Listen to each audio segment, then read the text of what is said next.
Top కాలేజెస్లో seat రాకపోతే ట్రాప్లో పడద్దు, విచ్ ఈస్ వెరీ ఇంపార్టెంట్. తల్లిదండ్రులారా ఈ విషయాన్ని ఖచ్చితంగా గమనించాలి. ఈ మధ్యకాలంలో ఐఐటి ఎన్ఐటీలో సీట్ రాకపోతే టాప్ కాలేజెస్లో సీట్ ఇప్పిస్తామని కౌన్సిలింగ్ పేరుతో 10,000, ఆ తర్వాత సీట్ ఇప్పించినందుకు ఇంకో 10,000, అండ్ సీట్ ఇప్పించిన తర్వాత కాలేజ్ నుంచి ఇంకొంత కమిషన్, ఇంకొంత డబ్బులు. అయితే ఇక్కడ మనం అర్థం చేసుకోవాల్సిన విషయం ఏంటి అంటే, ఐఐటి ఎన్ఐటీలో సీట్ రాకపోతే నెక్స్ట్ స్టెప్ కింద జిఎఫ్టిఏ కాలేజెస్ ఉంటాయి, గవర్నమెంట్ ఫండెడ్ కాలేజెస్ ఉంటాయి, దాంట్లో ట్రై చేయండి. దాంట్లో కూడా అవ్వలేదు అంటే డీమ్ టీవీ యూనివర్సిటీస్ ఉంటాయి, వాటిలో ట్రై చేయండి.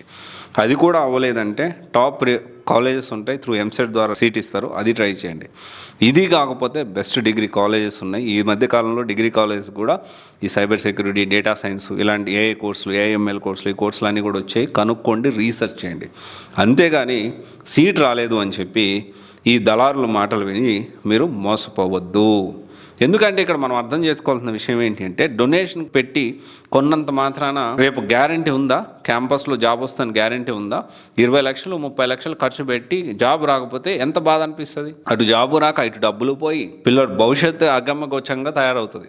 అందుకని నేను ఒకటే చెప్పొచ్చేది ఏంటి అంటే, పిల్లవాడు ఒకవేళ ఏ కాలేజీలో సీట్ వస్తే మంచి ట్రై చేయండి, రాకపోతే దానికి ఆల్టర్నేట్ చూడండి. ఇప్పుడు అంతా కూడా కాలేజ్ ఎలాంటిది, టాప్ కాలేజెస్ అనేది పక్కన పెడితే, ఐఐటి ఎన్ఐటి లాంటి కాలేజ్ పక్కన పెడితే, డీమ్ టీబీ యూనివర్సిటీ అయినా, జిఎఫ్టీ అయినా, అండ్ కొన్ని ఎక్సెప్షన్లు ఉన్నాయి, బిట్సాట్, ఐజరు, నైజరు, మళ్ళీ ఇవి సపరేట్ జోనర్, ఇవి కొంచెం ఐఐటి ప్రీమియర్ ఇన్స్టిట్యూట్స్ కిందకి వస్తాయి. ఇలాంటి ప్రీమియర్ ఇన్స్టిట్యూట్స్ కాకుండా డీమ్ టీబీ యూనివర్సిటీస్ అయినా, లేకపోతే అన్నీ కాదు కొన్ని, అండ్ దెన్ మన ఎంసెట్ త్రూ సీట్ వచ్చిన కాలేజెస్ అయినా కానీ, ఏ కాలేజీలో చదివానో సంబంధం లేదు. ఇప్పుడు కొత్తగా ఏంటి అంటే, ఇంటిగ్రేటెడ్ సాఫ్ట్వేర్ కోచింగ్ అనే కాన్సెప్ట్ వచ్చింది. కొత్త న్యూఏ స్కూల్స్ వచ్చాయి. ఆ న్యూఏ స్కూల్స్ మనం తెలుసుకొని, ఈ నెక్స్ట్ వేవ్ అని, తర్వాత స్కేలర్ అని, అప్గ్రేడ్ అని, ఇలా న్యూఏ స్కూల్స్ వచ్చాయి. ఓకే, క్యూటీవర్సిటీ అని, ఇలా మల్టిపుల్ ఇంటిగ్రేటెడ్ సాఫ్ట్వేర్ కోచింగ్ అనేది వచ్చింది. అంటే ఏంటి అంటే, ఫస్ట్ ఇయర్ నుంచే పిల్లలకి సాఫ్ట్వేర్ కోచింగ్ లేకపోతే జాబ్ ఓరియంటెడ్ కోచింగ్ అనేది ఇస్తూ ఉన్నారు, which will help to get a job in best company, అంటే మంచి ఎంఎన్సీ కంపెనీలో జాబ్ తెచ్చుకోవడానికి అవకాశం ఉంటుంది. అందుకనే ఇన్స్టెడ్ ఆఫ్ ఫోకస్ అంటే మన డబ్బులు అక్కడ ఇన్వెస్ట్ చేసేదానికంటే ఇక్కడ ఇన్వెస్ట్ చేయండి. అండ్ ఈ దళారులు కూడా ఎలా ఉంటారంటే, వాళ్ళకి ఎవరు ఎక్కువ డబ్బులు ఇస్తే ఆ కాలేజీలో పిల్లల్ని తీసుకెళ్ళి బలిపసులు చేస్తారు.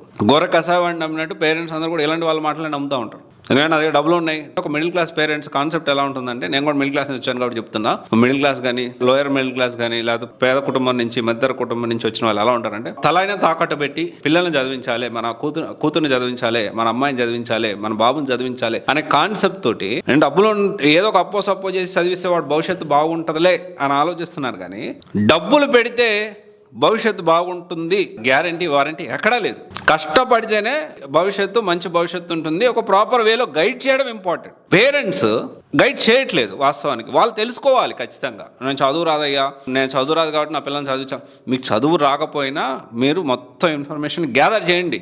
డబ్బులు సంపాదించి పిల్లలకి స్కూల్ ఫీజులు, కాలేజ్ ఫీజులు కట్టడం ఒకటే కాదు వాళ్ళ భవిష్యత్తును బాగు చేయించడం అంటే. ఇది ఒకసారి మీరు ఆలోచన చేయాలి. ఇలాంటి దళారులు మాటలేని కౌన్సిలింగ్ పేరుతోటి 10,000, 12,000 వసూలు చేస్తూ ఉన్నారు. వాళ్ళు ఏమనాలో నాకు అర్థం కావట్లేదు. మరీ దారుణం. కానీ నమ్మే వాళ్ళు కూడా గొర్రె కాసాయం నమ్మంటే ఇలాంటి వాళ్ళని నమ్ముతూ ఉన్నారు పేరెంట్స్ కూడా కొంతమంది. ఒకసారి ఆలోచన చేయండి. టాప్ కాలేజ్ సీట్ రాకపోతే ట్రాప్లో పడొద్దు. Thank you.